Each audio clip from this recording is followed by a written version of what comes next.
Assalamualaikum warahmatullahi wabarakatuh. Alhamdulillah, nahmaduhu wa nasta'inuhu wa nastaghfiruh wa na'udzu billahi min syururi anfusina wa min sayyiati a'malina may yahdihillahu fala mudilla lahu wa may yudlil fala hadiya lahu. Asyhadu an la ilaha illallah wa asyhadu anna Muhammadan abduhu wa rasuluhu amma ba'du. Kapayuna Ibu Kepala Sekolah Musim Biti Hormat, Odir, Rencana Bapak Ibu Guru Musim Biti Banggakeun sadaya dan mengadakan cariosa cekuring maksud saya tujuan nama dari kegiatan ayeuna saur kamari tidak harus diinformasikan kawasan enten akhir modul hiji guru penggerak aya kegiatan diseminasi penanaman budaya positif di sekolah. Terusna enten kurang sadayana abdi dan salah satu calon guru penggerak gaduh kewajiban nyata menyampaikan informasi apa yang telah diterima dari apa yang saya terima pada pendidikan dan latihan di CGP tersebut untuk ditularkan kembali dan diberikan pengibasan pada rekan-rekan guru yang ada di lingkungan sekolah tersebut. Idealnya kami melaksanakan itu harus bersekolah. Kemarin ada informasi harus setingkat kecamatan dengan jumlah CGP yang ada, tapi kami berpikir lagi kalau misalnya kecamatan dengan CGP yang 4 orang atau 6 orang itu terlalu berat untuk dilakukan. Karena mengingat satu kondisi CGP yang tadinya hari ini libur pada nama Januari sampai Maret abdi teh istirahat dulu CGP karena proyeksi kita itu 6 bulan, tapi ada kebijakan baru yang 6 bulan bakal jadi 9 bulan deui dengan aya kami. Nu kedahanan di awal dimulai di bulan April, ternyata Januari, Februari tanggal 8 kita harus mulai lagi. Otomatis tugas abdi misalkan tadi nanti nyantai kegiatan seperti ini yang mau dilaksanakan di bulan Maret harus dikumpulkan secepatnya. Akhirnya yang mau tidak mau langsung kembali ada sebab tanggal 18 besok itu sudah dikumpulkan gitu, sudah dikumpulkan kegiatan itu. Karena tingkat kabupaten kalau misalnya bila mana mewakilkan harusnya belajar, kami konfirmasi dengan pihak pengawas OD terus masih ada ini maka nah ke di kecamatan berat tempat yang sangat jadi berat berhubungan sosial dan izin dan sebagainya kedua waktunya yang tidak akan memungkinkan sebab di antara kami yang berempat Pak Nirwan dan Pak Heri Salam Industri musuhnya BSD harus berkolaborasinya seperti kemarin di tingkat kecamatan jadi akhirnya biasa dilaksanakan di tingkat SD. Jadi akhirnya kalau Bapak Ibu Sarjana selama pendang kegiatan kali ini pasti akan mengganggu waktu Bapak Ibu Sarjana. Tapi ini adalah bagian sebuah tuntutan. Kalau saya sudah melaksanakan ataupun realisasinya di lapangan nanti mau dikerjakan kalau tidak, itu kembali lagi kepada sekolah akhirnya. Karena dampak positif ada guru penggerak itu sekolah itu harus berkembang, harus berubah. Adapun misalkan kewajiban saya terkait yang berhubungan dengan guru penggerak itu merupakan kewajiban pribadi saya. Tapi mengajak rekan-rekan semua, baik guru dan yang lainnya juga itu adalah sebuah kewajiban. Oleh karena itu saya harapkan Bapak Ibu semua ketika mengikuti kegiatan diseminasi ini ada nilai baik untuk diterapkan oleh Bapak Ibu di masing-masing kelas. Karena secara pribadi ini memang nilai kami abdi, kegiatan ini adalah nilai kami abdi. Tetapi di satu sisi bukan hanya menerapkan nilai saja, tapi ada imbas namanya juga diseminasi artinya pengimbasan. Imbas ketika akan dilakukan buat BT biasa dilaksanakan oleh Bapak Ibu Sadayana. Sehingga ini akan menjadi dampak positif di sekolah. Jadi bukan halus iman hukum, tapi kena halus Sadayana. Kalau di sekolah tersebut ada 9 guru, maka 9 guru tersebut wajib terimbas oleh kita.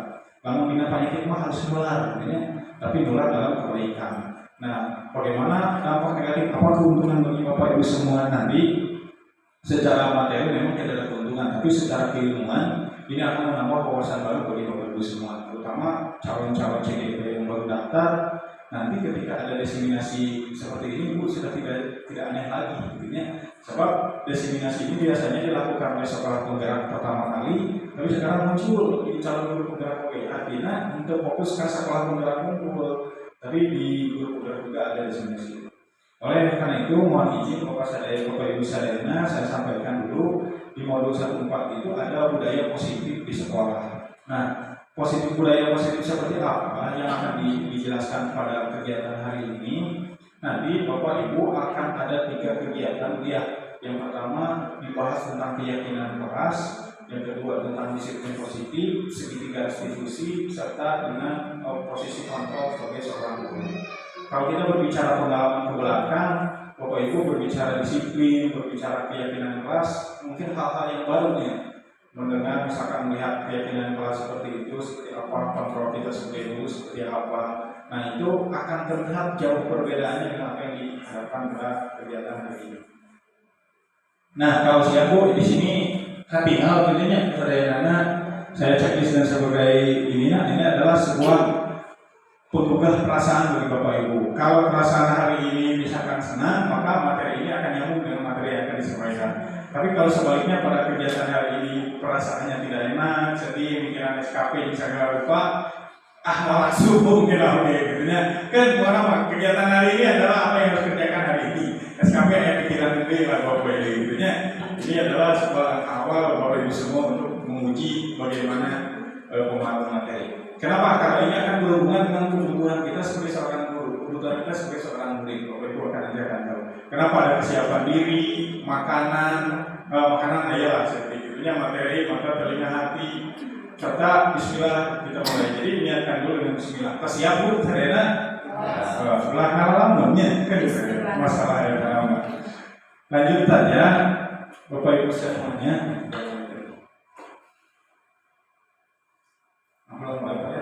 Kita kembali makanan kurang jelas. Siap. Nah, sebelum dimulai supaya kaku gitu punya, karena kegiatan diseminasi ini adalah sebuah uji praktik. Artinya sebetulnya mata kembali Bu tekanlah kita kelas poin dulu, pakai kelas poin ya, tidak perlu mengerjakan seperti itu. Nah, untuk permainannya kita permainan dulu ya, Bu Nenek kemudian Bu Fitri, Bu Ayi, Bu Yani, salah malah. Sama Dede. Berpasangan ya. Jadi permainannya seperti ini. Silakan buat kelompok masing-masing yang terdiri dari 2 orang, bunyi. Nah, tapi ada yang paling aktif. Iya Bu, dianggap sebagai seorang murid.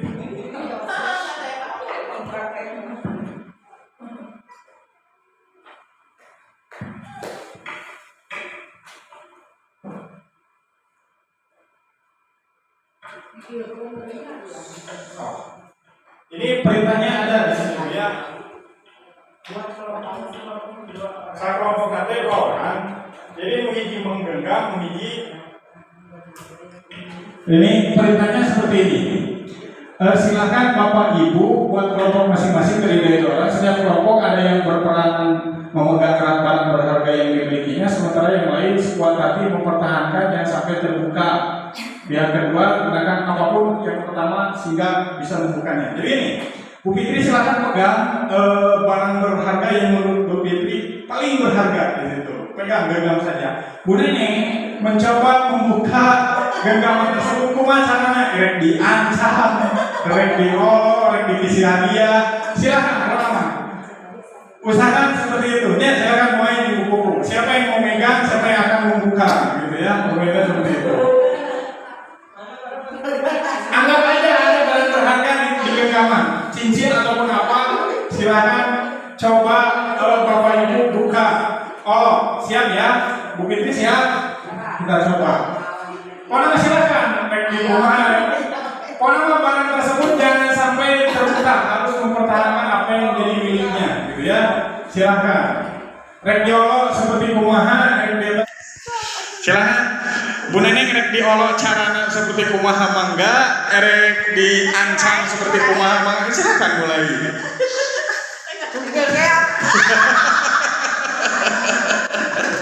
Silakan. Ya, udah mana mulai? Hah? Terbuka tidak? Masih bertahan. Masih bertahan. Pertahankan apa yang menjadi bahan rahasia kita.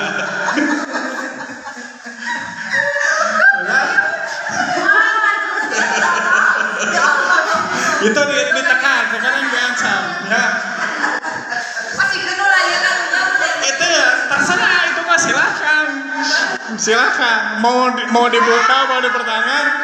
Udah ya, permainannya cukup satu aja. Nah, kita cari apa sih makna barusan tersebut, punya? Kamu kan tahu? Nah, pertanyaan pertama gini Bu, Bu Neneng, Bu Fitri, siapa sih yang memberikan kontrol? Ya, mengontrol Bu Fitri. Yang kedua, siapa yang menutup kepala tangan? Bu Fitri. Terus atau siapa yang berusaha dengan segala cara membuka kepala tangan rekannya saat Neneng? Nah, jawabannya ini, setiap kegiatan apapun yang dilakukan kita, kontrolnya ada pada diri kita masing-masing. Rek dibuka, rek dipertahankan, yang akan dipertahankan adalah diri kita. Jadi rek alus rek boleh ada kepada diri kita. Gitu, itu yang disebut dengan kontrol diri, Bu ya. Jadi yang memegang kontrol atas kepala tangan kita itu tergantung diri kita masing-masing. Bu Fitri masih ke barang berharga tersebut mau Bu Fitri, karena dia yang mengontrol diri kita sendiri. Mau membuka atau memberikan barang tersebut itu juga tergantung diri kita sendiri. Jadi terkait mana kontrol kita luruskan dulu. Nah, begini Bu, ini konsepsinya.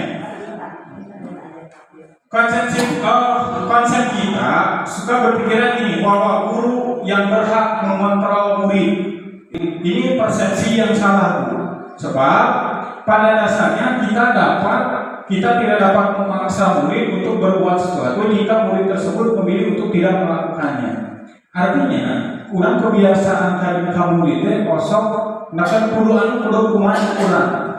Padahal konsep seperti itu salah. Karena dalam guru motor perilaku murid itu, karena murid mengizinkan dirinya untuk dikontrol. Dan sebab mana ketika orang melaksanakan sesuatu, maka hasilnya pun tidak akan maksimal. Gitu ya. Jadi yang ilusi guru mengontrol murid itu salah pada dasarnya. Pada yang bisa mengendalikan kontrol murid tersebut adalah diri murid itu sendiri. Yang kedua, ilusi bahwa semua penguatan positif efektif dan bermanfaat. Ini dia. Penguasaan positif menunjukkan bentuk-bentuk kontrol. Segala usaha untuk mengontrol murid memulai satu tahap adalah usaha yang mengontrol murid tersebut. Tetapi dalam jangka waktu tertentu, murid akan menyadarinya, Bu. Mencekuran murid kudu dia akan nurut, pasti akan nurut. Sebab dia akan mengikuti apa yang menjadi kekuatan dari gurunya. Tapi suatu saat si murid tersebut akan mengetahui ternyata orang hanya bergetek. Nah, nanti akan ada ketergantungan. Lalu kesuka dia akan meninggalkan. Selanjutnya, nah, ilusi yang ketiga bahwa kritik membuat orang merasa bersalah dapat menguatkan karakter. Orang suka memberikan penguatan ke anak didik, suka membuat mereka sampai merasa bersalah. Ya, menggunakan titik rasa bersalah, memperoleh pada identitas gagal. Artinya mereka belajar untuk merasa buruk tentang diri mereka. Nah, tentang bagaimana merasa gagal, nanti ada posisi kontrol Bapak Ibu sebagai seorang guru, gitu ya. Kita lanjut aja ini. Ilusi bahwa orang dewasa memiliki hak untuk memaksa. Ini ada prinsip di dalam diri kita bahwa orang lebih dewasa dibanding muda. Jadi yang punya kekuasaan seperti kita. Padahal banyak orang dewasa yang percaya mereka memiliki tanggung jawab untuk membuat murid melakukan hal-hal tertentu, sehingga apa yang dilakukan oleh murid itu berdasarkan pengukuran kinerja orang. Jadi kebanyakan kita selalu menganggap seperti itu. Ya. Nah ini Bu, antara stimulus respon dan teori kontrol. Cek realitas mah kebutuhan orang sama, ini kebutuhan Pak Edi, kebutuhan Aldi, Bu Neneng sebagai seorang guru adalah sama, itu stimulus respon. Tetapi secara teori kontrol, realitas kebutuhan kita itu berbeda. Pada ini beda, di sana dan sarwa judul sebagai seorang ASN, tapi kebutuhannya berbeda. Sama dengan murid, kebutuhan murid itu lain yang kieu kebutuhan murid deh. Ulah disamakan antara pembelajaran kepada murid dengan apa yang dilaksanakan di lapangan. Semua orang melihat hal yang sama. Orang seberanggapan bahwa ketika belajar itu adalah harus tuntasnya. Padahal setiap orang memiliki gambaran yang berbeda. Dan itu lain yang pintar unggul di sekolah teh. Yang bekerjanya keterampilannya lebih baik atau psikologinya yang lebih baik gitu. Nah, dan sebagainya. Nah, kalau berpikir yang dulu, kita berpikirnya ada yang menang, ada yang kalah. Jadi ketika kita memaksakan sesuatu kepada murid, kita merasa menang dan murid merasa kalah. Yang lebih baik itu menurut teknik wakil itu adalah model berpikirnya. Nah, jadi murid merasa terpenuhi apa yang menjadi kebutuhannya, guru terpenuhi apa yang menjadi kewajibannya. Itu teori kontrol yang akan kita laksanakan. Lanjut saja, terkait mana disiplin, Bu. Disiplin adalah budaya positif. Kalau kita berbicara tentang disiplin, kira-kira apa yang menjadi gambaran dari Bapak Ibu semua? Nampu disiplin teh? Nurut, nampi mematuhi aturan. Itunya disiplin teh. Nah, kita bedakan dulu tentang makna disiplin yang sebenarnya. Jadi lawan orang mupikeun disiplin teh yang terbenam dalam diri kita itu adalah menghubungkan kata tata tertib. Disiplinnya harus sesuai dengan tata tertib, terus keteraturan, kepatuhan terhadap pada peraturan. Biasanya disiplin.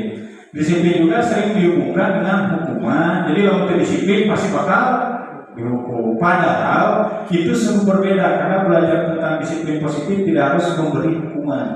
Justru dengan hukuman tersebut adalah salah satu alternatif kalau perlu tidak digunakan sama sekali. Jadi dalam penerapan kedisiplinan tersebut, Bapak Ibu selalu mengidentifikasikan ketika murid tidak melakukan disiplin, maka yang akan konsekuensi yang diberikan adalah hukuman. Punya paradigma orang seperti itu kan sampai sekarang masih ada. Saya juga masih mengalami. Jadi budak mengerjakan PR, kamu ngerjakan PR lah, istirahat, pulang kemana-mana. Itu kan sebuah paradigma yang sering terjadi di kita. Padahal nanti kalau Ibu perhatikan terkait disiplin itu adalah bagaimana mempelajari kita untuk mengontrol diri. Artinya bagaimana menguasai diri untuk memilih tindakan yang berarti pada nilai-nilai yang kita hargai. Jadi dalam penerapan disiplin itu yang dimunculkan itu bukan konsekuensi dan hukuman, tapi bagaimana menggali nilai-nilai diri yang sudah tertanam dalam nilai kebajikan. Pernah dengar nilai kebajikan? Baru. Nah, jadi disiplin itu targetnya itu adalah menanamkan nilai-nilai kebajikan, menggali potensi nilai kebajikan yang ada di dalam diri siswa. Nah, di mana tujuannya adalah menanamkan motivasi yang ketiga pada murid-murid, yaitu menjadi orang yang mereka inginkan dan menghargai diri sendiri yang mereka percaya. Jadi penerapan disiplin itu bukan mengkonsumsi atau mengeksekusi peraturan yang telah dibuat lalu dilaksanakan oleh murid, tetapi adalah membangkitkan harga diri mereka dan mempercayai nilai-nilai yang menjadi kepercayaan mereka. Contoh nanti kita praktekkan. Selain itu, murid juga melalui materi tersebut berdasarkan motivasi intrinsik, jadi berdasarkan keinginannya sendiri. Ulah cek kurang, ulah cek aturan, namanya disiplin itu. Kita nanti ada video yang lebih jelasnya. Nah, jadi disiplin itu harus berasal dari dalam diri. Sebab seseorang yang memiliki disiplin berarti mereka bisa bertanggung jawab terhadap apa yang dilakukannya karena mereka berdasarkan tindakan dan nilai kebajikan universal. Nah ini Bu, ada nilai-nilai kebajikan universal ini mungkin hal yang baru saya juga baru menemui. Ternyata benarnya ketika penerapan disiplin itu nilainya apa?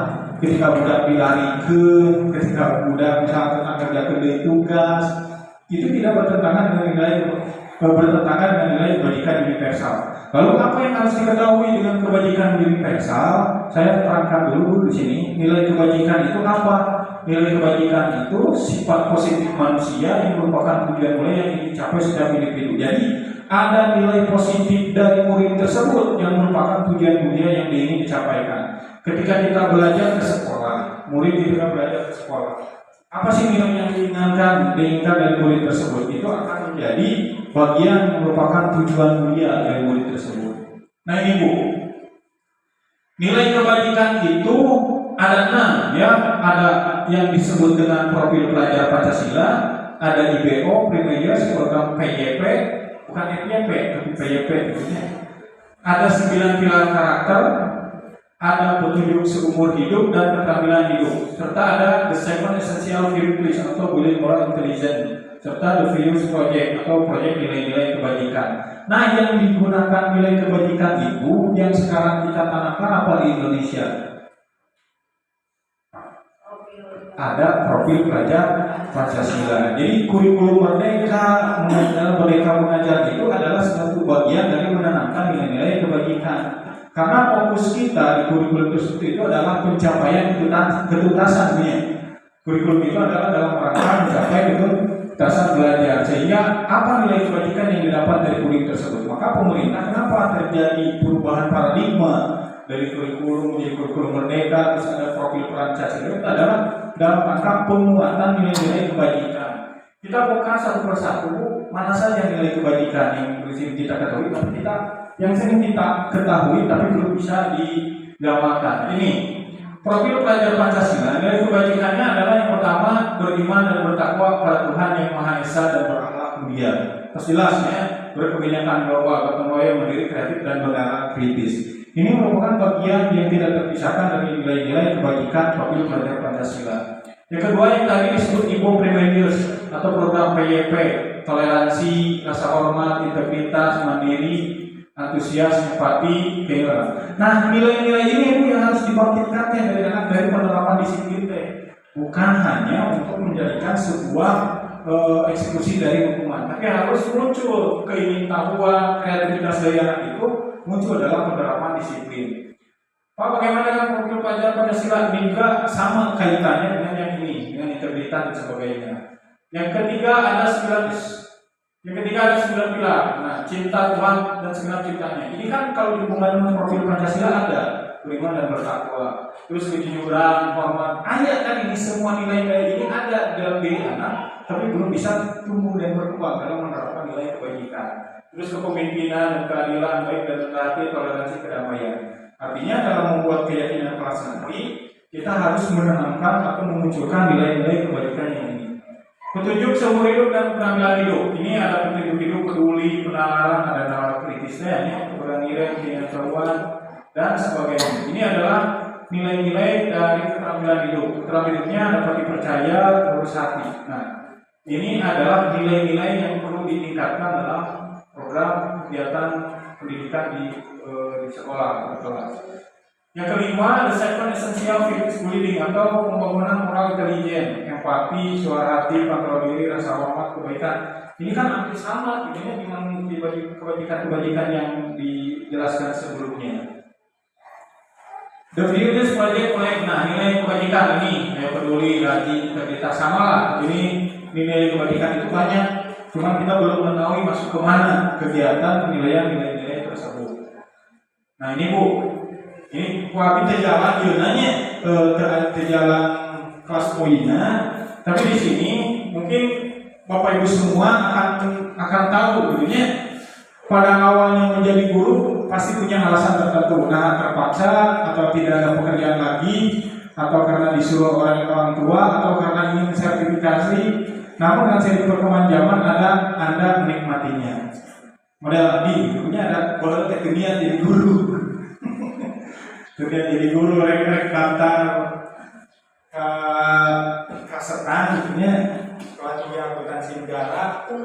Bukan lulus Bu, pas kayak lulus pas organisasi, pas pada wawancara tidak ditelat 3 menit tidak bisa masuk. Akhirnya anak cicing dari gawe gitu ya. Terus nang dulu kursus di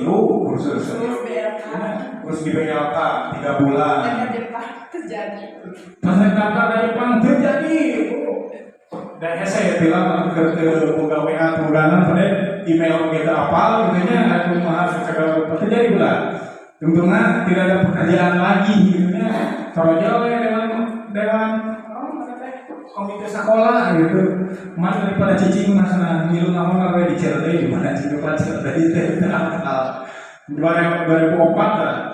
Diskusi kawan-kawan itu kan daripada dua gawe gitu ya ada. Bersama tidak ada pekerjaan yang lagi. Ngirim ada yang nggak buruan saya bilang. Nah dengan perkembangan zaman kan sekarang kita menikmatinya. Padahal sesuatu tersebut tidak ada alasan tertentu saya harus hadir di sini. Nah pertanyaan ayo jalannya gitu kelas poinnya. Mungkinkah motivasi Anda berubah sebuah keinginan menjadi guru dan nilai yang Anda yakini? Pasti mulai di antara Bapak Ibu semua. Kira-kira jadi guru teh ada alasan tertentu kan cita-cita atau bukan gitu ya? Ada, mulai cita-cita jadi guru ke sekolah dia langsung ke SPG gitu ya, itu menjadi sebuah cita-cita. Yang bila itu terjadi dampaknya untuk diri Anda apa? Nah, apakah ada manfaat dari diri kita ketika menjadi guru? Ada, ya pasti. Terus yang Anda dapatkan mengapa itu penting bagi Anda? Mana nilai yang paling penting menjadi seorang guru? Itu akan menjadi sebuah proses bagi Bapak Ibu dalam menerapkan semua itu. Nah, gini Bu, ini tugas yang kedua. Ini untuk menggali nilai kebajikan seperti apa yang muncul dalam diri Ibu. Sebagai seorang pendidik, Anda perlu hadir di suatu pelatihan atau diklat atau rapat. Motivasi apakah yang mendasari tindakan Anda? Kaiji, apakah Anda hadir karena ingin tidak ditegur oleh panitia atau pengawas atau mendapatkan surat teguran? Nah, ini artinya menghindari ketidaknyamanan dan hukuman. Jadi Bapak Ibu sekalian, ketika Ibu ngirim karena kegiatan, alasannya apa? Pada diklat misalkan seperti itu. Yang sertifikat kan itu alasan adanya. Nilai pengetahuan. Nilai kebajikan apa sih sebetulnya yang harus muncul? Yang kedua, atau ingin dipuji oleh lingkungan Anda sehingga mendapat penghargaan sebagai kepala sekolah atau guru berprestasi. Berarti alasan Anda karena ingin mendapatkan imbalan daripada yang lainnya. Kayak dipuji kan, pujian itu adalah sebuah imbalan, artinya penghargaan. Atau nanti Bu, alasan Anda menjadi pembelajar sepanjang hayat, menjadi orang yang berusaha, bertanggung jawab dan menghargai diri sendiri. Mana yang lebih penting? Lebih itu. Nah, manakah motivasi yang kuat? Jadi landasan melakukan sesuatu itu ada tujuan tertentu, baik positif baik negatifnya itu. Tugas yang ketiga, bila sekolah merasa tidak ada aturan yang memberikan surat teguran bagi karyawan yang selamat atau tidak ada atasan yang memberikan penghargaan menjadi karyawan, apakah Anda akan tetap datang tepat waktu untuk mengajar murid-murid Anda? Yakin? Yakin, siap. Kita lanjut, tugas yang keempat. Menurut Anda, dari ketiga jenis motivasi yang tadi, menghindari hukuman, mendapatkan pujian, atau menjadi pembelajar sepanjang hayat dan menilai harga diri, dari ketiga jenis motivasi tersebut, pada pertanyaan selanjutnya, motivasi manakah yang saat ini paling banyak mendasari perilaku murid di sekolah Anda? Murid, ayah maha murid. Satu. Murid dikerjakan PR, kira-kira dia mengerjakan itu karena alasan apa Bu? Karena menghindari hukuman, ingin dipuji oleh guru, atau belajar sepanjang hayat dia menghargai diri sendiri? Menghindari hukuman kan? Kebanyakan baru sekolah kan itu karena sieun kan?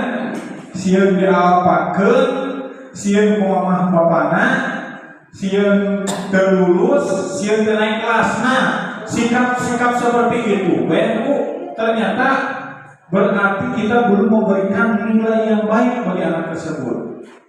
Nah, kan kalau orang masih ya, sieun kumaha datang ke sekolah teh atau tegarjakeun PPS sieun nilainya goreng, sieun terlulus dan sieun naik.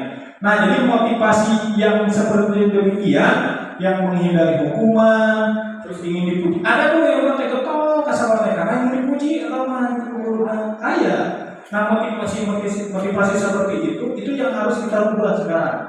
Jadi ditekankan kepada anak didik itu datang ke sekolah mengajarkan tugas itu bukan karena ketakutan dan ingin dipuji, tapi harus menghargai dirinya sebagai seorang pembelajar yang bertanggung jawab. Kurang manis kenang karena Allahna belum dihukum agama Islam.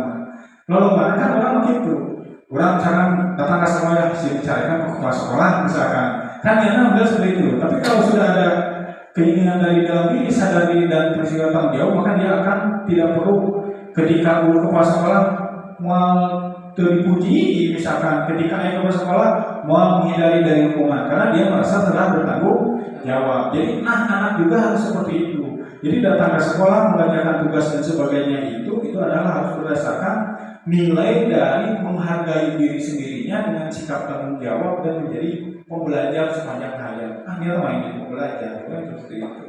Nah, kalau nilainya seperti itu, strategi apa yang selama ini Anda terapkan untuk menanamkan disiplin positif pada murid Anda? Nah, bagaimana hasilnya pada perilaku tersebut? Ketika Ibu memberikan tugas kepada peserta ini, ada embel-embel tidak? Ada. Apa? Misalnya tugas sebenarnya bagi. Ya, terus selalu mengerjakan tugas? Ya tidak punya nilai, tapi pihak lagi misalnya, dia mengerjakan tugas, tapi salah diberi perhatian. Ya, terus ini kalau tidak mengerjakan tugas biasanya suku malu. biasanya paling banyak dari kurang nilai kurang nilainya. Tidak diberi hukuman, Siap, kita lanjut ya. Nilai kebajikan apa yang rasakan pada saat ini? Mengapa untuk ditanamkan pada mengapa? Ya, ini akan berdampak pada motivasi perilaku siswa sehari-hari. Nah, Bu, ini kita lanjut ke motivasi perilaku manusia. Setiap yang dilakukan manusia, baik positif ataupun negatif, punya maksud tertentu. Budak gelut misalkan di kelas, atau budak tidak mengerjakan tugas, itu kan negatif punya. Ada alasan tertentu, budak menulis ada alasan tertentu. Artinya kita harus mencari tahu apa sih motif di belakang anak tersebut melakukan sesuatu tersebut, baik negatif maupun positif. Nih, praktis. Bapak Ibu Guru, kita tanyakan diri, kita muhasabah diri, bagaimana kita berperilaku, mengapa kita melakukan sesuatu, dan apakah kita melakukan sesuatu karena ada dorongan dari lingkungan atau dorongan dari yang lain. Berarti ada dua faktor kita melakukan sesuatu itu. Ada faktor intrinsik dari dalam diri kita, ada faktor ekstrinsik. Nah, terkadang kita melakukan sesuatu itu karena menghindari rasa sakit atau ketidaknyamanan. Bahkan terkadang kita juga melakukan sesuatu untuk mendapatkan apa yang kita mau. Itu adalah dorongan kita melakukan sesuatu supaya terhindar dari ketidaknyamanan atau ingin menginginkan kita sesuatu. Bagaimana menurut Anda? Pernahkah Anda melakukan sesuatu untuk mendapatkan senyuman dari orang lain? Makanya kita melakukan sesuatu ingin dihargai oleh orang lain, supaya misalkan orang lain simpati kepada kita. Yang kedua, kita melakukan sesuatu itu karena untuk mendapatkan hadiah, artinya. Yang ketiga, atau mendapatkan uang, ya. Apalagi kira-kira alasan orang melakukan sesuatu. Banyak alasan orang melakukan sesuatu, baik yang positif maupun negatif. Ketika misalkan orang melakukan sesuatu itu ada beberapa alasannya. Bahkan menurut ahli, ini ahlinya Charles Abi, Dian Gosen dalam bukunya Wrestling School Discipline menyatakan 3 motivasi dasar perilaku manusia. Kahiji, untuk menghindari ketidaknyamanan atau hukuman. Jadi orang melakukan itu tes supaya tidak terkena hukuman. Anak mengerjakan PR supaya dari pasihan hukuman ibu guruna. Alasannya hiji dasar.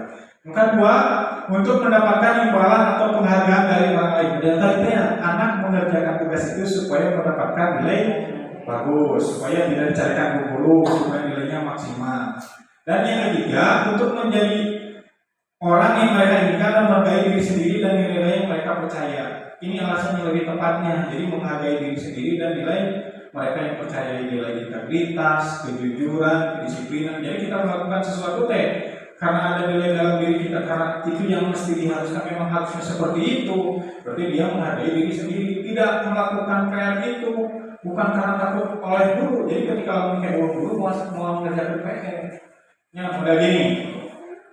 Biasanya di sekolah orang ketika murid di kelas 5 sok di pasihan, ketika hadir dikasih tanda bintang, misalkan hadir bintang, hadir bintang, hadir bintang. Selama-kelamaan maka terkumpullah bintang penghargaan tersebut. Bu Riani ternyata hari selanjutnya tidak hadir. Jauh Pak Dendi, misalkan mengisi kelas 5 eta, apa yang akan terjadi pada anak tersebut? Karena ada ketergantungan terhadap bintang, maka dia akan keluar dari apa yang sudah menjadi kepercayaan dirinya. Ada Bu Riani, karena diberi bintang, maka dia akan kembali lagi, akan menanyakan apa yang menjadi ketergantungan tersebut. Akan biasa lagi kembali ke awal, gitunya. Jadi kalau kebiasaan menuntut sebuah penghargaan dan menghindari ketidaknyamanan itu tidak baik bagi anak didik. Nah ini untuk menghindari ketidaknyamanan. Ini tingkat terendah dalam motivasi perilaku manusia. Kalau barang kurang ngalaksanakeun sholat ngalaksanakeun puasa kusabab sieun diganjar ku neraka. Nah, tetap sholat hasil neraka kan gini-gini ya. kewajiban. Ya, sebelum ke sini, jadi ketidakrela untuk menghindari hukuman itu adalah level terendah orang melakukan sesuatu itu karena menghindari hukuman. Nah, pentingnya kali hasil diceritakan bisa ke kepala sekolah atau hasil digegerkan ke masyarakat itu adalah level terendah untuk menghindari ketidaknyamanan. Yang kedua, kita melakukan sesuatu itu karena ingin mendapatkan penghargaan dari orang lain. Contohnya misalnya, kenapa kamu melakukan itu? Kami membantu dia, misalkan sedikitnya aku si anu, misalkan karena dijanjikan anu, itu adalah level kedua. Jadi kalau kita melakukan sesuatu itu karena ingin mendapatkan imbalan atau penghargaan dari orang lain, itu adalah masuk level yang kedua.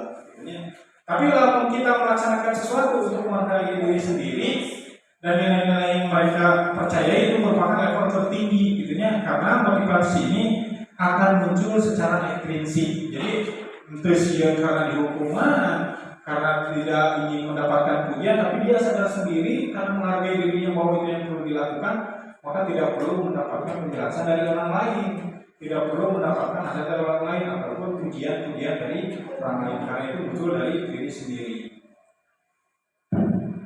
Ini kita lihat kasus guru ini terkait kontrol guru. Nah, apakah pernah mengalami hal semacam ini? Di kelas itu IPA kurang menguasai pelajaran matematika dan pelajaran IPA. Seorang siswa bernama IPA kurang menguasai pelajaran matematika, sehingga pada saat pelajaran tersebut berlangsung dia lebih banyak berdiam diri atau menggambar di buku pelajarannya. Jadi orang terangkan ya sama kayak gambaran gitunya. Terus pada saat guru matematikanya Pak Seno menanyakan pertanyaan IPA menjadi gugup, ditanya berikutnya yang gambarannya. Gimana? Kenapa? Nah, si IPA tersebut menjadi gugup sampai-sampai dia menjatuhkan tasnya, gitunya. Ruase, gagal musabab ruas ditanya ke guru kelasnya, sehingga IPA pun ketika berbicara dia terkagak dan terkejut, sehingga Pak Seno membiarkan temannya mentertawakan IPA. Saya kan ukuran bunyi ketika anak itu bisa ngejawab atau misalkan luas, disingkirkan pembawaan lainnya. Pasien tersebut menyuruh IPA maju ke depan dan berdiri di depan kelas sambil menunjuk hidungnya karena tidak bisa menjawab pasien. Nah, kelas makin gaduh dan anak-anak pun tertawa di dalam kelas memegang hidungnya. Jadi ketika ditanya, tidak bisa menjawab, disingkirkan ke batu, terus diharapkan bukan teh, ibu teh, atau bapak teh, sang pegang celina, pegang hidungnya sambil berdiri, kalau diseri gitu tehnya. Pertanyaannya, apakah ibu setuju dengan tindakan kelas Seno terhadap IPA? Tidak. Osok tapi kan? Osok kan? Ada osok pernah ya? Osok pernah. Ada yang seperti itu, budak kan pernah ke Milawo, budak yang nggak gambar mana? Hei, ini bisa seperti itu. Kalau nanggung sapu bola, akhirnya dengan disediakan benar. Nah, pertanyaan tindakan itu setuju atau tidak, Pak? Tidak. Setuju apa?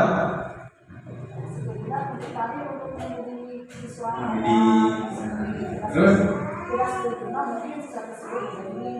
Nah, menurut Anda tindakan masyarakat adalah hukuman atau konsekuensi? Hah? Konsekuensi. Nah, bedanya hukuman dengan konsekuensi. Hari sama bersama ngalamun baik. Kenapa ya? Bersama ngalamun baik. Kemudian ada yang tahu nggak bedanya hukuman dengan konsekuensi? Kalau upamanya sunahnya, Ini sudah. kalau hukuman itu mungkin lebih ditekankan pada lebih ditekankan harus menuruti aturan. Tapi kalau konsekuensi diberi perjanjian, misalnya kalau kamu tidak mengerjakan, mungkin kamu harus seperti ini nantinya. Nah, ini kalau kasus IPA termasuk hukuman atau konsekuensi? Hukuman. Ya. Jadi bedanya konsekuensi dan hukuman itu, kalau hukuman secara tiba-tiba Pak, langsung. Tidak ada kesepakatan terlebih dahulu. Kalau konsekuensi ada perjanjian sebelumnya. Jadi dia hukuman mah ulangannya adalah langsung harus kita hukuman. Jadi kalau konsekuensi mah ketika Bapak diajar di kelas, kita membuat kesepakatan lamun hidup ke diajar misalkan di laut, maka hukumannya lari 7 keliling. Nah itu namanya konsekuensi. Jadi bedanya hukuman konsekuensi itu terjadi karena prosesnya. Kalau hukuman secara tiba-tiba, misalnya kerja main harus, kan itu tidak tahu. Mainnya yang harus karena itu adalah hukuman. Nah ada satu hal lagi yang perlu ibu ingat, selain hukuman dan konsekuensi, ada yang disebut dengan restitusi. Restitusi.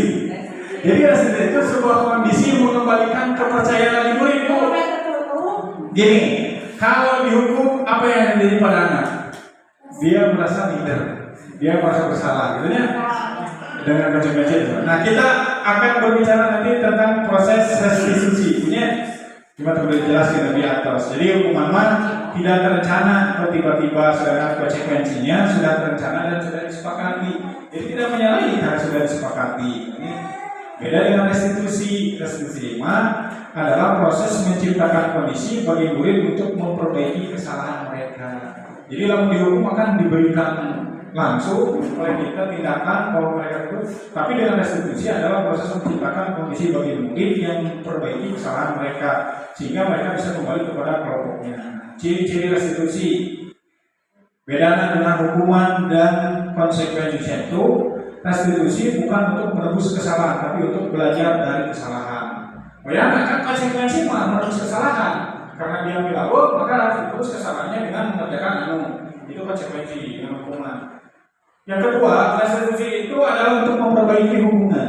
Beda kalau ketika anak dihukum terus-menerus, maka akan muncul dalam dirinya bahwa dia itu merasa tidak berguna.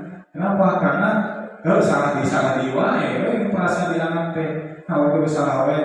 Tetapi dengan restitusi itu akan memberikan kepercayaan bahwa ini adalah sebuah untuk memperbaiki hubungan. Jadi yang tadinya tidak baik menjadi lebih baik.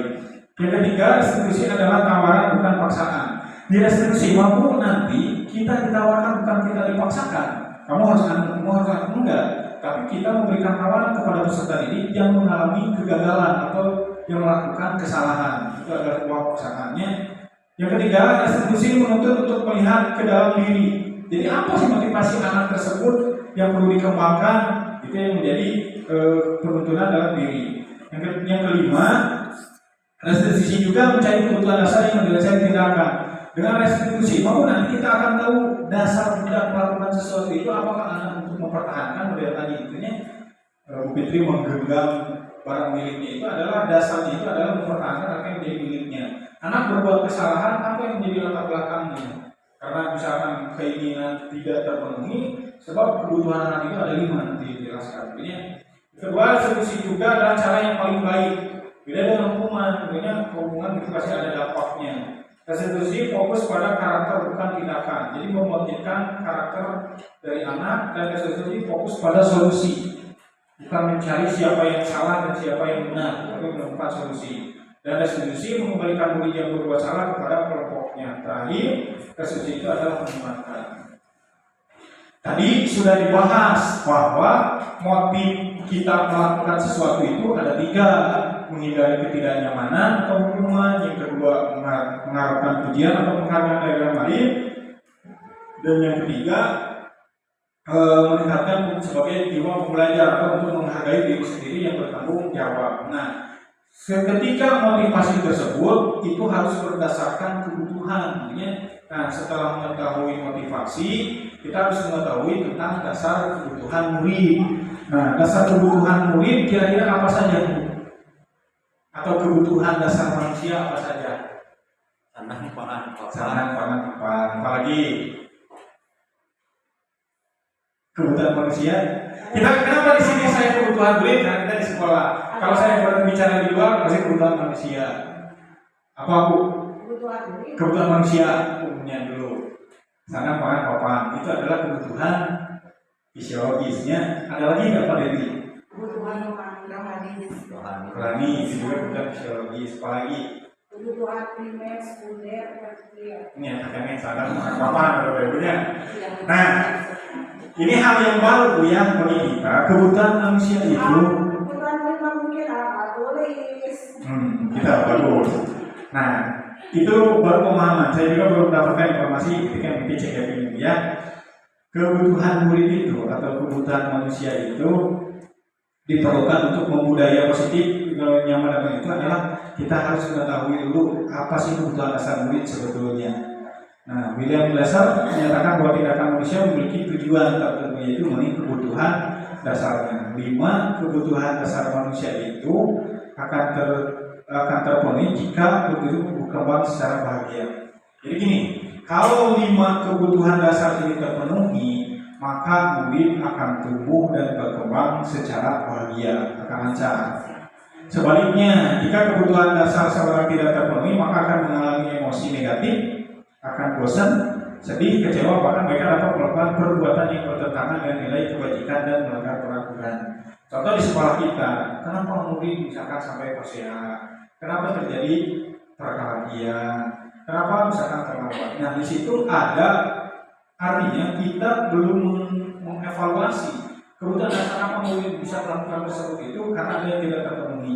Nah, kita harus mengetahui dulu apa sih kebutuhan dasar manusia itu.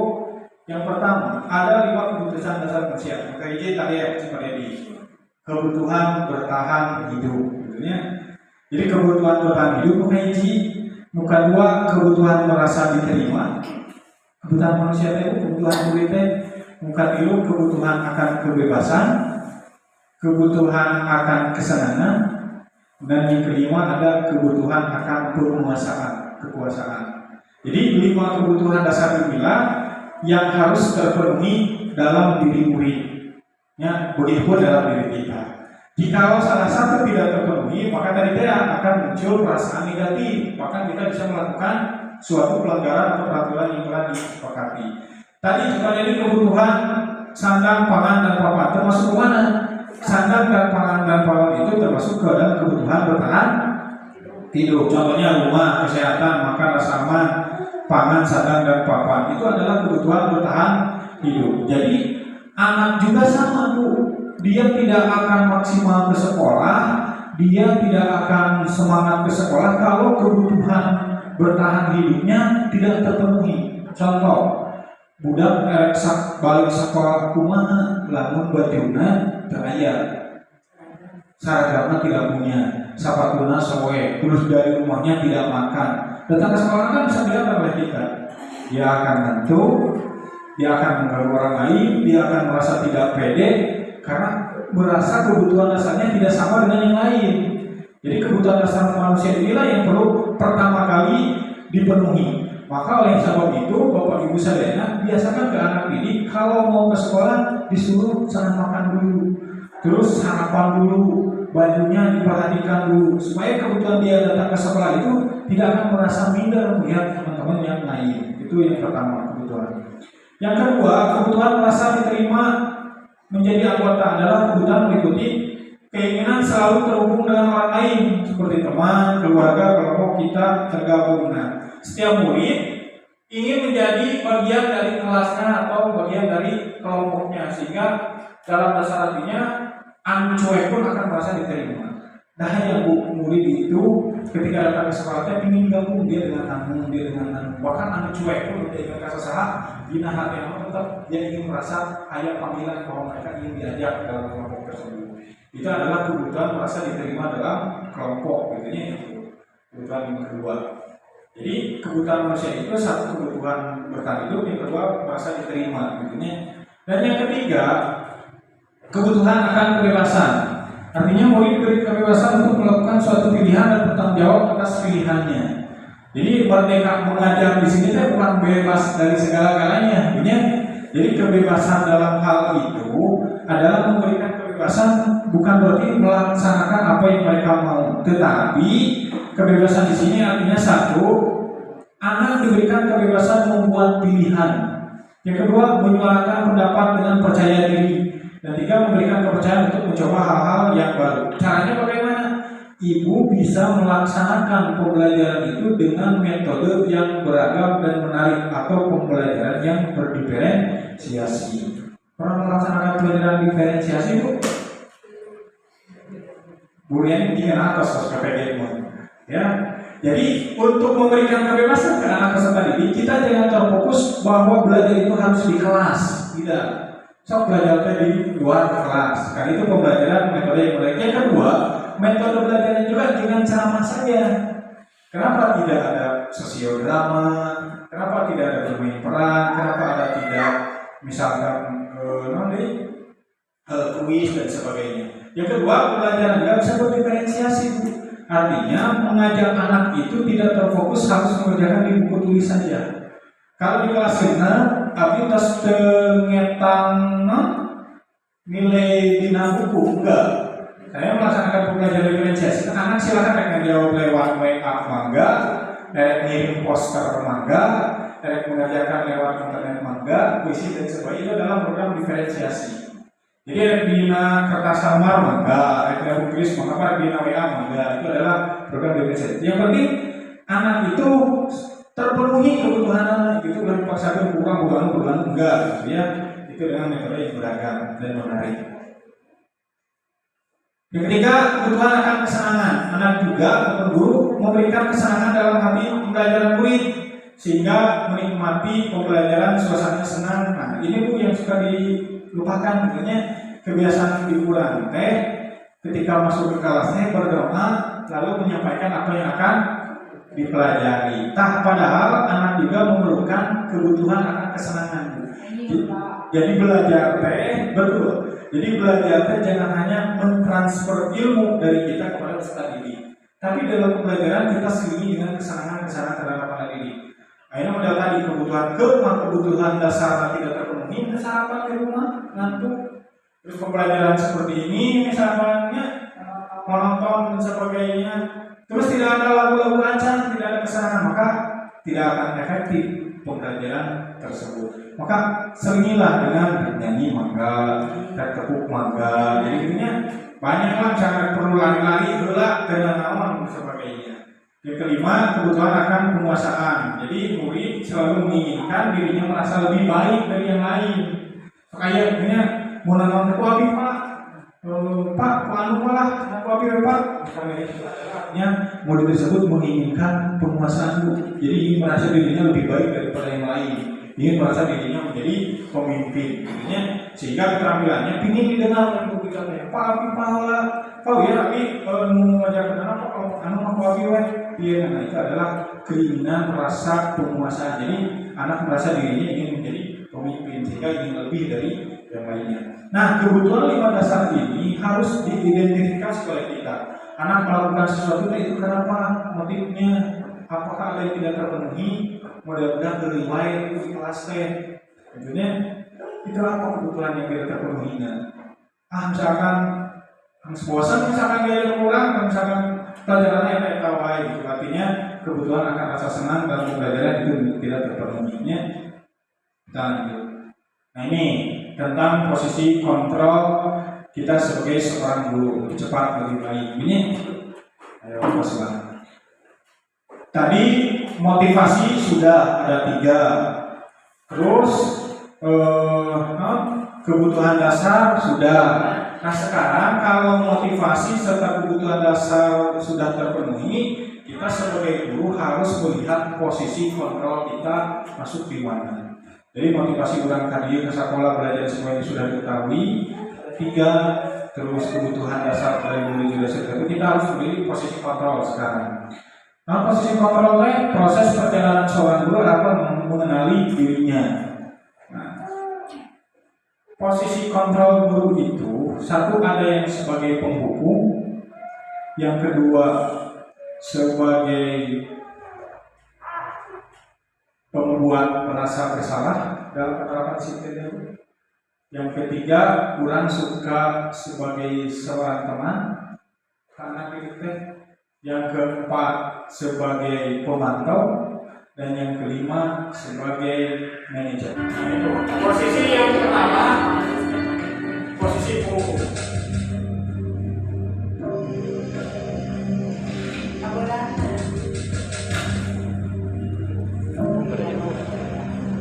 Nan, sini kamu. Selamat pagi Bu. Selalu terlambat. Maaf Bu, saya Apa? Apa coba? Alasan kamu apa lagi? Kapan sih kamu tidak terlambat? Malas sekali ya kamu jadi anak. saya Dasar pemalas. Gak kapok-kapok sih kamu. Sudah berapa kali terlambat? Sana, kamu keliling lapangan basket 2 kali. kenapa saya harus ke lapangan basket Bu? Kenapa? Kamu malah ibu. Berani-beraninya jawab. Sudah terlambat, masih berani jawab pula. Sekarang, keliling lapangan basket 5 kali sekalian. Biar kapok. Cepat. Pergi sana ke lapangan basket. Posit. Itu posisi yang pertama punya posisinya sebagai seorang pembuku. Pernah mengalami hal ini? Nah ini ciri-ciri posisi guru sebagai seorang pembuku itu yang pertama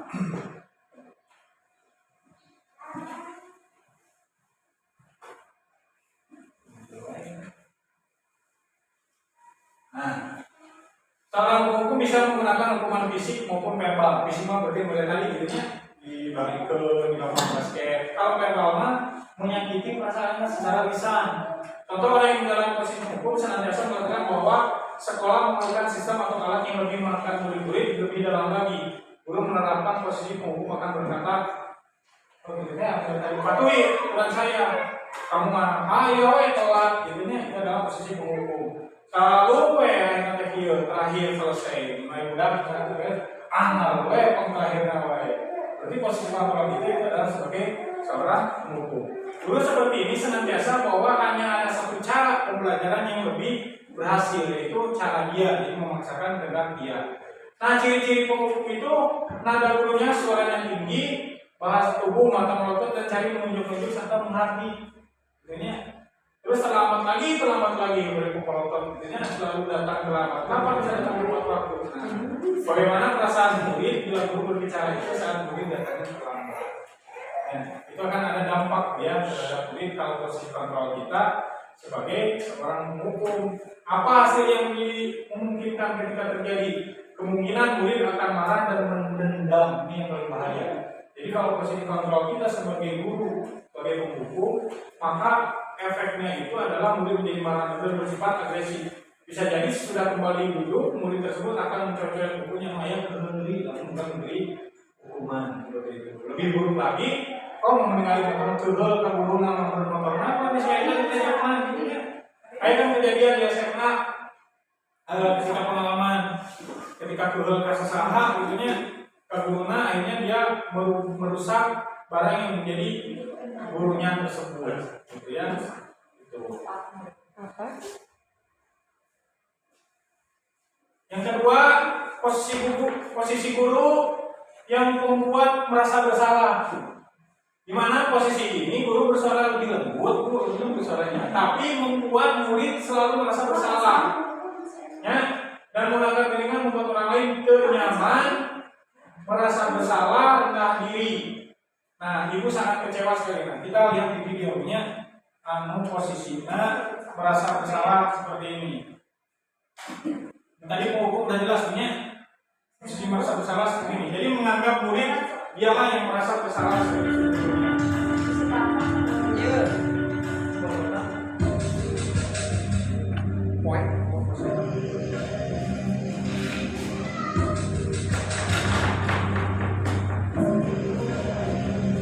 Naren!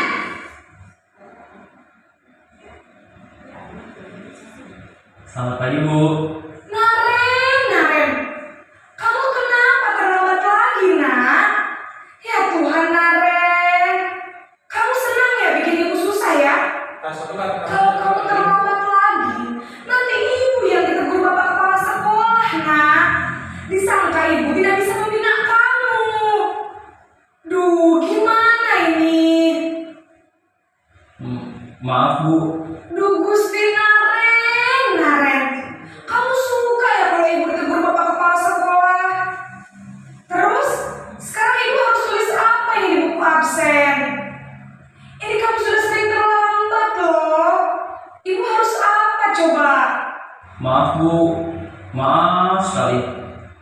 Ya sudah, lain kali jangan bikin ibu susah lagi ya nak ya. Ibu tidak akan kuat lagi kalau kamu gini terus.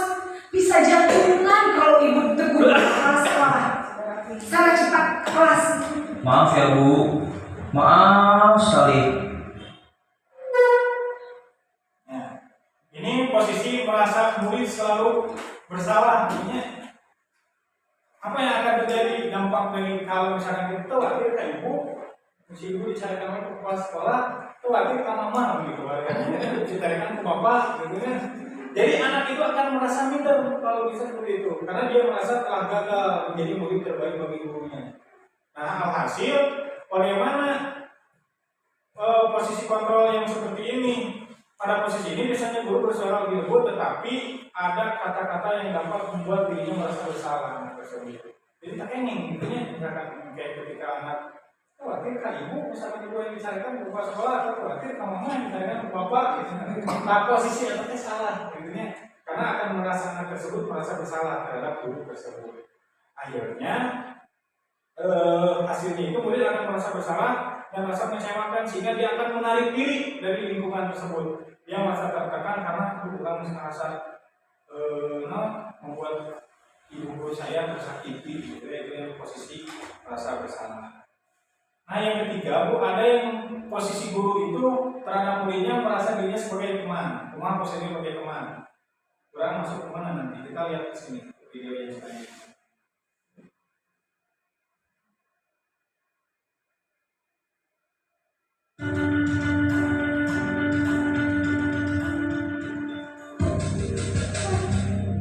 Beda ya, antara menghukum, merasa bersalah, ini posisi sebagai teman. Apa yang bisa dibedakan oleh Bapak Ibu? Nan! Sinaran dulu. Selamat pagi Bu. Wah, sudah jam berapa ini nak? Terlambat lagi ya sayang. Iya Bu, habis ibu saya lupa bangunkan saya Bu. Kamu malah menyalahkan ibu kamu. Kamu bukannya anak yang larinya paling kencang. Kok terlambat sih? Iya Bu, saya memang terlambat bangun tadi. Jadi biarpun saya lari kencang, tetap gak kencang Bu. Ya sudah sana, nanti lain kali larinya lebih kencang lagi ya. Biar gak terlambat lagi. Bikin seneng ibu, demi ibu. Bisa kan? Bisa lah Bu. Ya sudah sana masuk kelas. Ibu beresin urusan absen kamu. Kamu ini ada-ada saja. Sudah ada perbedaan Bu? Antara penghukum, membuat merasa bersalah, sama sebagai seorang teman. Kira-kira 1-3 dulu, mana yang lebih baik? 3. Ada hasil, ada efek nggak Bu kalau kita sambut sebagai memposisikan sebagai seorang teman? Ada. Ya, cara menegur kesalahan anak tersebut. Jika kurang ibu bantuannya coba dipotong, anak tidak merasa takut, tidak merasa berusaha untuk tidak terlambat. Nah, cuman Bu, hal negatif dari posisi teman adalah bila suatu saat guru tersebut tidak membantu, maka murid akan kecewa dan berkata, saya bukan teman saya. Jadi misalnya saya perlu sendiri. Jadi masih biasa deket, tapi enak tadi puji diri, atau tadi maka akan muncul si ibu masih nyari kabatur, tapi terasa tidak digunakan lagi, terasa tidak bermanfaat, sehingga ada ketergantungan murid tersebut kepada guru tersebut. Nah, jadi tegas salah sebagai seorang penghukum, kemudian sebagai merasa bersalah nantinya. Jadi fokus kita itu adalah membentuk karakter anak, jangan sampai terbunuh karakter anak tersebut dengan karakter kita, gitu ya, posisi sebagai teman. Tergantung kehidupannya masing-masing. Nah, kita lanjutkan Bu, posisi yang keempat, gitu ya. Posisi yang keempat itu sebagai pemantau. Nih, itu nanti kita yang lebih cocok di mana? Skenario itu Pak.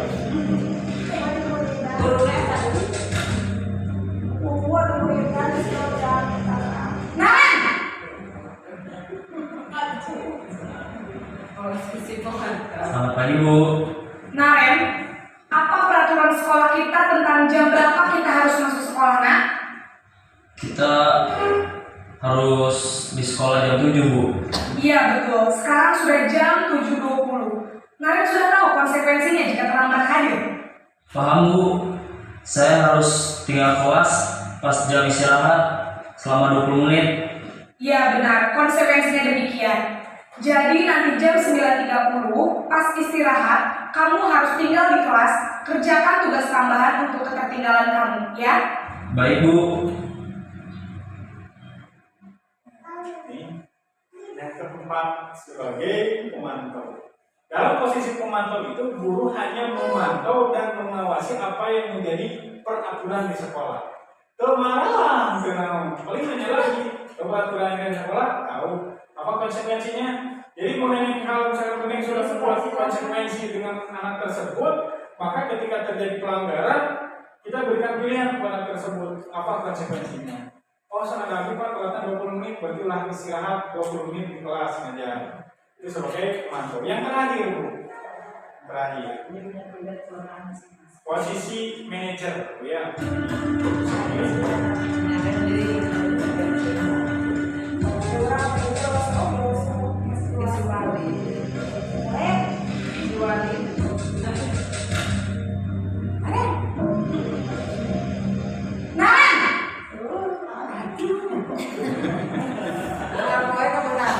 Selamat pagi, Bu. Selamat pagi, Naren. Maaf, Bu. Saya terlambat. Iya, sekolah masuknya jam 7, sekarang sudah jam 7.20. Jadi sekarang bagaimana ini, Naren? Maaf, Bu. Saya lupa setel alarm saya semalam. Baiklah, menurut kamu, keyakinan sekolah yang mana yang perlu kamu tingkatkan? Menghargai diri sendiri dan orang lain mungkin ya, Bu. Setuju. Jadi, apakah Naren meyakini prinsip saling menghormati tersebut? Iya, Bu. Saya meyakininya. Apakah Naren bersedia memperbaiki masalah keterlambatan ini? Bersedia, Bu. Bagaimana kamu akan perbaiki masalah keterlambatan ini? Saya akan coba untuk tidak lupa menyetel alarm saya, Bu. Baik, kalau Naren mau menyetel alarm di rumah, ada orang yang kira-kira bisa bantu mengingatkan tidak? Ada, Bu. Kakak saya, Kak Emma. Ada lagi selain Kak Emma? Selain Kak Emma, ada ibu saya. Baik, jadi yang mengingatkan Naren adalah Kak Emma dan ibu kamu ya? Kira-kira akan mulai setel alarm kapan? Dari 5 posisi kontrol yang telah Ibu ketahui, kira-kira mana yang lebih efektif dalam membangkitkan keyakinan dan nilai-nilai dari siswa tersebut? Manajemen. Gimana? Yang manajerial, ya.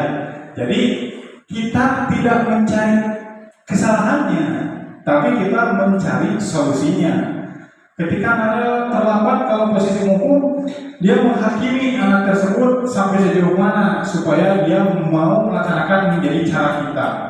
Dalam posisi sebagai pembuat merasa bersalah, efeknya anak akan merasa tertekan dan minder diri sehingga menarik diri dari lingkungan. Kalau sebagai teman memang bagus, sebagai teman tentunya kekerabatan, suasana hangat dan sebagainya. Tetapi ini akan menjadikan anak ketergantungan nantinya ketika misalkan suatu saat solusinya tidak dipenuhi. Dan yang ke posisi manajer juga, dia hanya memantau saja, tidak memberikan hukuman, tidak menanyakan itu, tetapi dia akan melakukan apa yang menjadi konsekuensi dari peraturan tersebut. Tetapi yang lebih baik adalah posisi sebagai manajer, jadi memberikan solusi, mengungkapkan apa yang menjadi keinginannya, itu merupakan bagian dari posisi kita sebagai seorang guru. Jadi yuk kita sama-sama berubah menjadi manajer, ya. Terakhir Bu, ini slide terakhir terkait dengan segitiga restitusi yang tadi saya sampaikan, ya. Nah ini segitiga restitusi itu adalah suatu proses dialog yang dijalankan oleh guru atau orang tua agar menghasilkan murid yang mandiri dan bertanggung jawab. Proses segitiga restitusi itu kelihatan tidak? Satu, menstabilkan identitas, yang kedua validasi tindakan yang salah, dan yang ketiga menanyakan keyakinan. Kembali lagi ke keyakinan ke nilai kebajikan tadinya. Nah, dalam menstabilkan identitas, kita langsung ke video.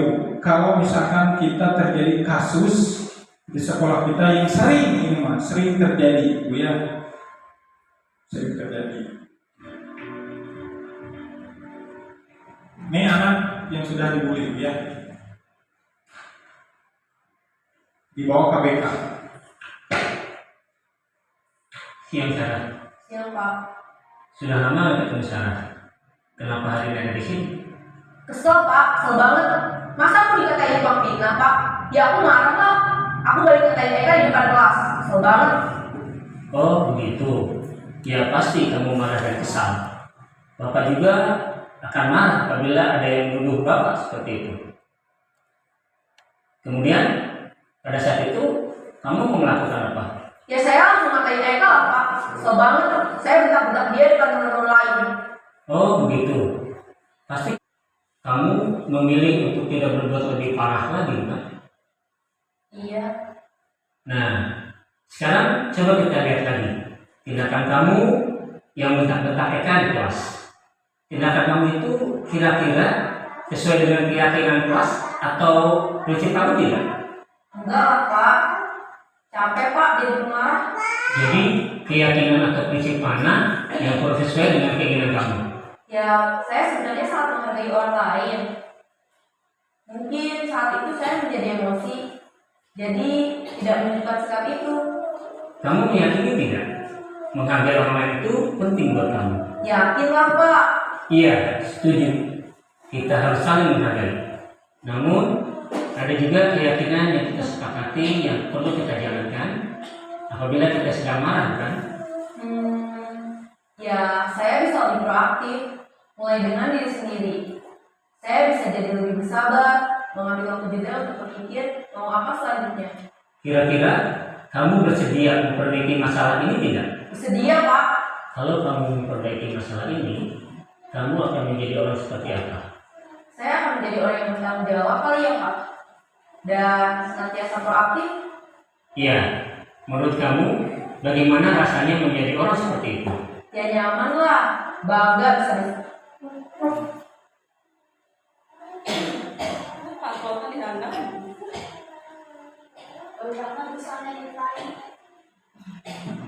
Kalau kita validasi di apa?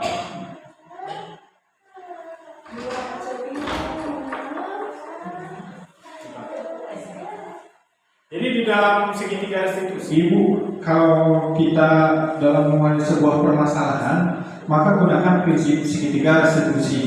Di mana prinsip segitiga restitusi itu yang pertama, stabilkan identitas. Pada bagian dasar ini bertujuan mengubah identitas anak yang dari gagal dan memutuskan menjadi orang yang sukses. Anak yang melanggar peraturan sedang mencari perhatian. Berbuat salah, kata-katanya, kata-kata dalam menstabilkan identitas ada kata seperti ini, Ibu teh. Berbuat salah itu tidak apa-apa. Jadi lo budak gelut dan gak biasa kalau gelut mahnya pas sehat. Itu adalah proses menstabilkan identitas. Terus yang kedua, Can't great. No, I'm not gonna say it again because I know what and they come together. Handphone.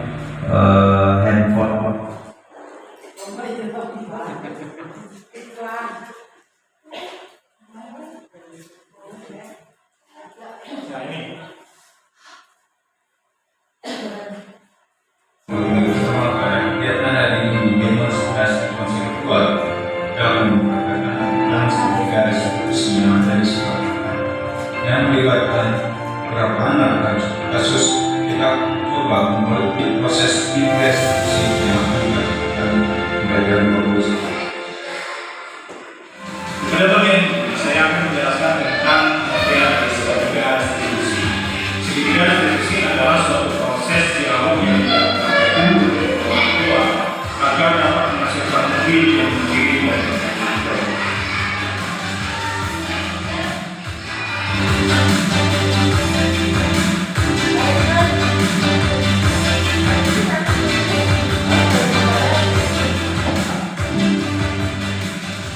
Ya.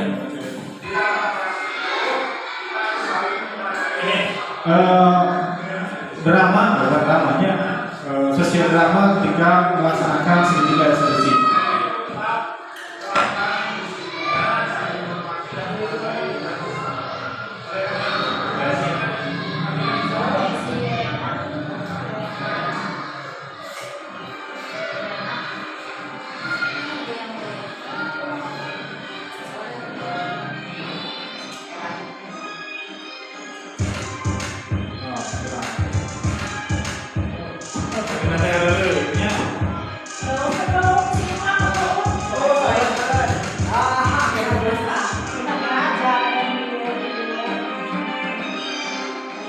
Kan langsung dulu tuh aja dulu namanya karena ekstrakurikuler nanti. Nah, 3 restitusi itu yang pertama kita validasi tindakannya, dibenarkan lah tindakan yang seolah-olah tindakan tersebut sah benar. Bapak akan berikan di sini kamu berdiri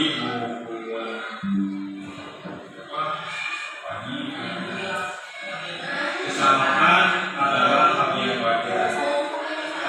Manusia tidak lepas dari Jadi menstabilkan identitas dulu ya. Jangan mama main sempurna, pasien biasa, tapi menstabilkan identitas gitu ya. kesalahan yang dilakukan ini manusia mengatakan kehidupan tidak kami apakah baik tidak kalau dilakukan lain tidak itu kami harus sadar Jadi dalam menstabilkan identitas, kata-kata yang bisa disampaikan yang pertama, berbuat salah itu tidak apa-apa, namun misalkan buka pasien dan sebagainya, terus kesalahan biasa, itu dalam proses menstabilkan identitas. Yang kedua, ada kata seperti ini, manusia tidak ada yang sempurna, kata yang sempurna, jangan memang dia salah, itu adalah proses menstabilkan identitas. Jadi kasih dulu, stabilkan dulu. Yang ketiga, ada kata seperti ini boleh juga. Bapaknya pernah keluar barulah ke SD, katanya. Nah itu adalah proses menstabilkan. Jadi seolah-olah anak diberikan kekuatan untuk meyakinkan dirinya ke depan, gitu ya. Nah, bapak tidak tertarik siapa yang salah, tapi ingin mencari solusinya. Itu adalah menstabilkan identitas. Saat distabilkan identitasnya, aku tanya, tinggal validasi tindakan yang salah. Kamu geluhnya tadi, ya, padahal bisa lebih parah tadi dulu bisa menyep dan sebagainya, gitu kan? Ya Pak, terus kamu pani buka alasan dulu nabut, ngomong kasih nabut yang siap, ya mana dari itu nah jadi naon lah, kita. Kamu baru pada dirimu sendiri karena beli sesuatu yang penting. Wajarnya, dia mau ngampung oke, dia ngomong oke, siapa mempertahankan yang sangat penting, gitunya dan sebagainya. Itu adalah validasi tindakan yang salah. Yang terakhir, menanyakan keyakinan. Kamu enggak sudah berbuat seperti itu, tanya keyakinan. Cocok tuh pas saya teh. Baik tidak, dulu teh. Untuk Pak, hati saya kan kumaha. Kamu yakin terhadap sesuatu? Yakin. Apa nilai baiknya? Itu adalah dengan meyakinkan keyakinan. Terus kasih kata-kata. Apakah dengan teman itu keluarga atau bukan keluarga? Apa yang sudah dilakukan dengan keluarga?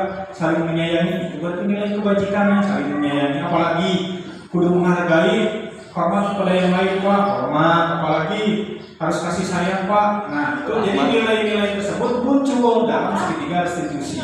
Sehingga permasalahan-permasalahan apapun bukan mencari siapa yang salah dan siapa yang benar, tapi memberikan solusi dengan menggugah atau menggali informasi dari anak tersebut. Itu ya terkait nilai-nilai keyakinan yang bisa disampaikan pada hari ini. Jadi Bapak Ibu semua, aku mohon mendengar.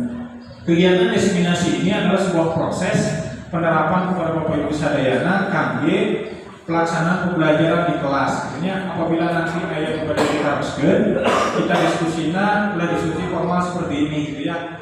Ayo kita mau melaksanakan penerapan restitusi, Pak, praktekkanlah di kelas 5, boleh. Artinya terus misalkan ibu punya permasalahan, solusinya seperti apa, boleh. Kita dilanjut dalam kegiatan seperti itu. Itu saja ya Bapak Ibu, terima kasih atas segala perhatiannya. Mudah-mudahan apa yang saya bisa bermanfaat bagi Bapak Ibu semua bisa mendapatkan ilmu baru. Terima kasih atas kesediaannya. Hapunten tiasa masihanan naon abi utul ngaganggu waktu Bapak Ibu sadayana. Kalau wafiq ila komitori. Wassalamualaikum warahmatullahi wabarakatuh.